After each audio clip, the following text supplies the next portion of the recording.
जिस तरह के जो माहौल बने हैं पहलगाम मैसेकर के बाद, भारत का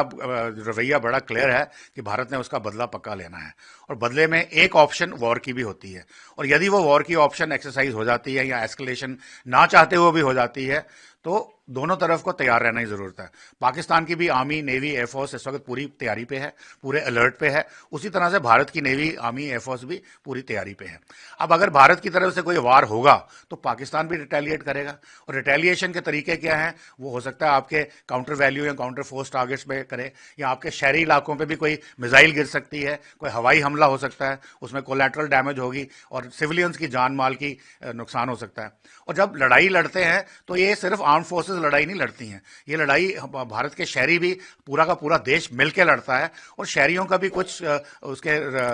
रिस्पॉन्सिबिलिटीज होती हैं। तो उस केस में अगर ये हमारे ऊपर हमला होता है तो पहले हमने पैसिव एयर डिफेंस मेजर्स लेने हैं अगेंस्ट एनिमी एयर। पाकिस्तान की जो एयरफोर्स है वो अगर हमारे पर अटैक करे, यहाँ उनकी कोई मिसाइल अटैक करे, तो यहाँ जान माल का जो नुकसान होना है उसको कम कैसे किया जाए। तो उसके लिए सायरन बजा के लोगों को वार्निंग दी जा सकती है, क्योंकि हमारे रेडार्स उनके जहाज़ों को भी पकड़ेंगे, मिसाइल्स को भी पकड़ेंगे, तो एडवांस वार्निंग होगी ताकि लोग अपनी जान बचाने के लिए बंकर्स में जा सकें, या जो भी मेजर्स उनको सिखाए जा रहे हैं वो कर सकें। दूसरा, ब्लैकआउट ड्रिल्स हो सकती हैं कि रात को अगर भारत का